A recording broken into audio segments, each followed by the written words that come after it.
Welcome to Sober Talk. I'm Dennis and I have lived experience of alcohol. If you or anyone you know is struggling with alcohol, please call Alcoholics Anonymous on 1300 222222 or check out their website on aa.org.au. I'll just run through the preamble of Alcoholics Anonymous.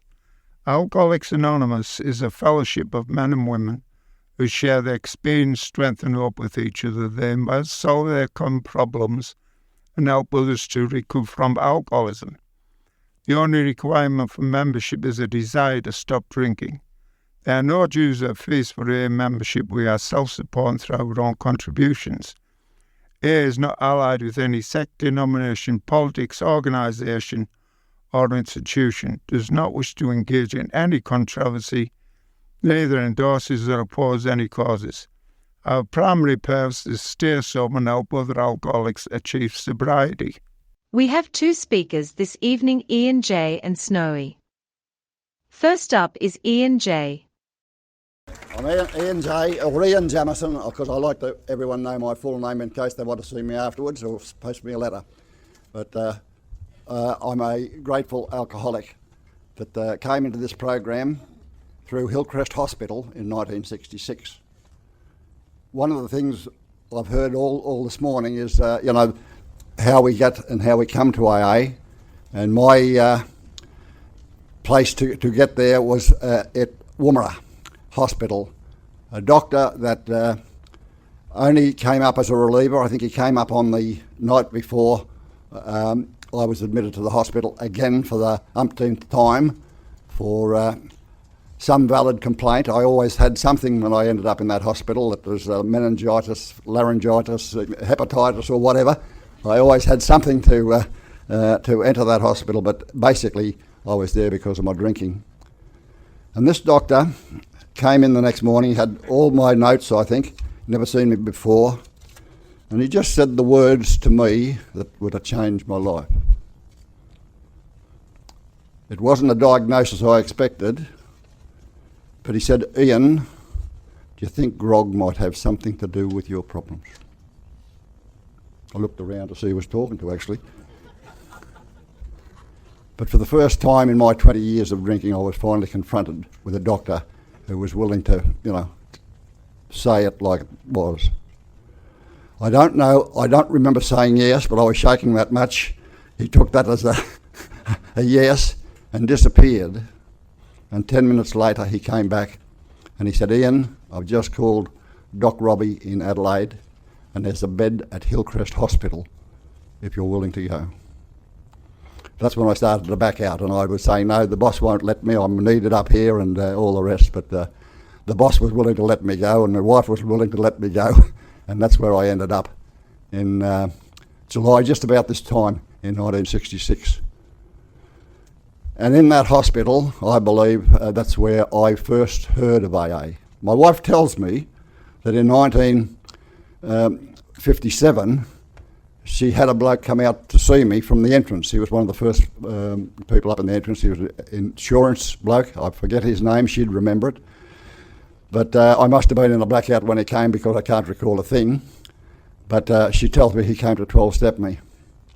And but as I say, it asked me there when I first heard about AA. Well, he came, but I didn't hear. But I did hear when I got to Hillcrest. Because that hospital, I believe, was the best in Australia, if not the world, in the way Dr. Salter, a non-alcoholic, had it constructed. He started it in 1952 after hearing about AA in all places. He was at a conference in England. Bill Salter actually came from a wine family. Salter and Wines is a family business, and he was also a member of the Beef and Burgundy Club. So at a Beef and Burgundy Club in London, he got talking to another psychiatrist from America who told him about how AA was working in the hospitals there and how successful it was. So when Bill came back to Adelaide, he searched around and he found AA was operating in Adelaide, and he asked them whether they would like to start a meeting at the hospital. And Keith, who actually was working in the hospital, unknown to Doc, was the first secretary. That was in 1952. Bill Salter knew that he couldn't get through to Alkies, but he knew the Alkies, he saw from the meetings that they had this empathy with them. So over the next few years, as the patients came through, if they showed any ability, Bill would ask them would they like to do a psychiatric training course with them. So that when I ended up in that hospital in 1966, we had an alcoholic doctor, Doc Robbie, who had been through the program, and 9 male nurses who were psychiatric patients. Try and tell them porkies and get away with it. You just couldn't, because they can shoot you down in flames.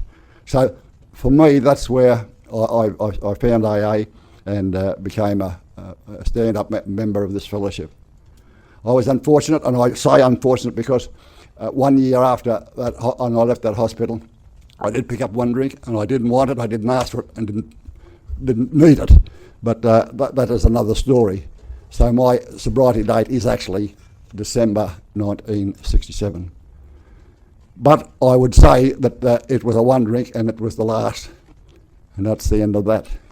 Now, for me, from the very start, I was intrigued about Alcoholics Anonymous, because after I left Hillcrest, I had to go back to Woomera and spend a year where there was no AA, absolutely on my own.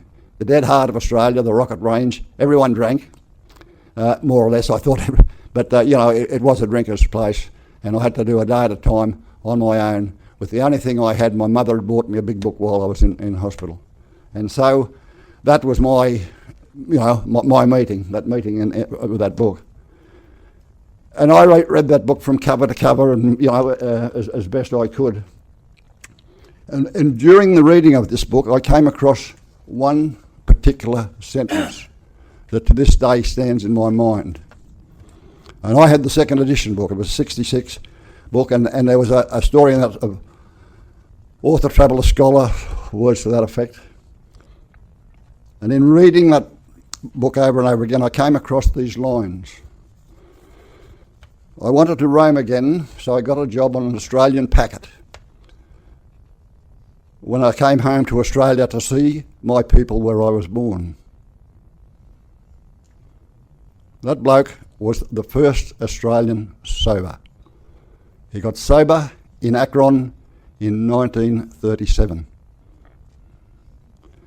When I read that, I was absolutely dumbfounded. That there was an Australian over there at that time.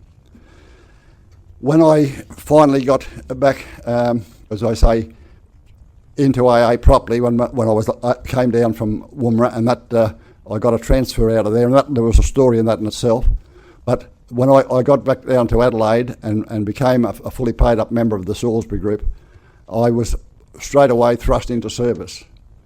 Salisbury Bill, who was the founding member of the group, and also one of the first members of in Adelaide that was still active at that time. There was Bowtie Alf, Betty H, who actually came from Melbourne. She was one of the old TOC H members, and the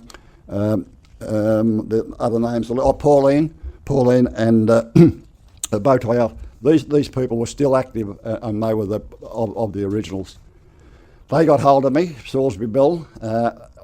It was his meeting I took as my home group, and Salisbury Bill, from when I got 6 months sober, gave me the key and asked me to be secretary, and after a year asked to represent them at the delegates meeting. And from the very start, I knew no one in Adelaide. AA became my home, my social club, my everything. And I took to the service, as a the thing that I believe saved my life, because it gave me an interest. It gave me not only an interest, it gave me something to grow with. Whatever I did in AA over the years, and I can honestly tell you I never volunteered for anything. I was always happy to sit up the back, and I'd have still been sitting up the back only for these people who actually came, thank you, sir. And they came and got me to do these things. And over the years, I have been able to fill in every position that is available in the AA structure. And in doing that, I only say that in whatever I did for AA, I have been repaid 100-fold.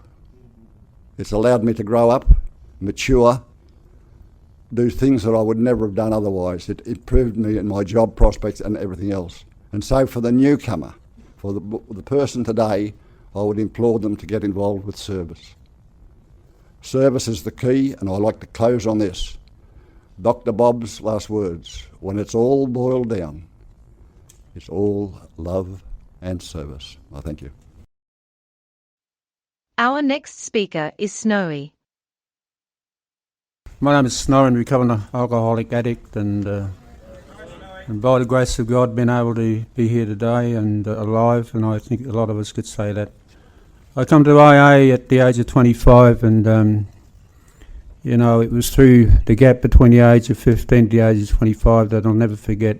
Picked my drink up at the age of 15, and gone from there. I thought I'd become a man, and I used to practice with two-way mirrors to try and, get the smoke coming from the nostrils like Al Capone or Frank Nitti, and put the twinkle suit on and, pretend I was a tough man. And then the big twin spin custom line cars come in, and, down where we were, you could cut the sleeve shirts out of your shirt and pump the muscles up and put a bit of cream on the side and put the arm on the side of the door and try and, influence the girls that you, her next boyfriend rather. And all the sort of stuff that I had, a real emotional madness of knowing what a man was. And I thought I'd found it when I picked my first drink up. I was a bender drinker and a wine drinker mainly, whiskey. And the reason I just say drugs is because I used to take up as an dance to go to work the next day. So I look back at where alcohol took me, and all I can remember is one guy got up in a meeting and he said in Adelaide, it's sad to see the end results of chronic alcoholism. And I reached the chronic stages at the age of 20, 22. And, it just makes me sort of smile. I'm here in Sydney today, and I remember being stationed in Sydney in the army at the advice of my father. He said, if you go into the army, son, it'll make a man of you.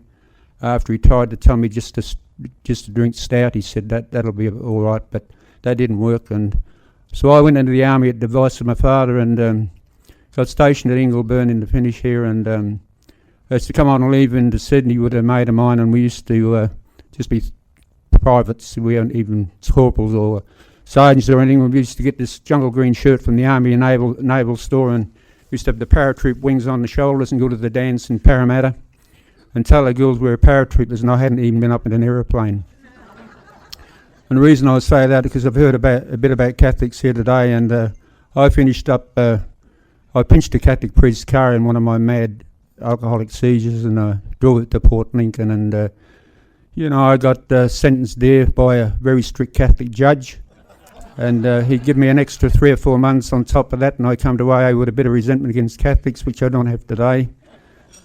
But, that was my first ride in an aeroplane, handcuffed to a detective. So there's a lot of things I can smile at, but, between the sadness and the smiles and, being able to look back and reflect and not regret the past is the promise, is what AA is about. And, it's like our First Lady spoke today, to be able to lift your head up and know that, you cleaned your slate with God, and that you have a purpose in life. Because for me, life had no meaning left in it, no meaning at all but another drink.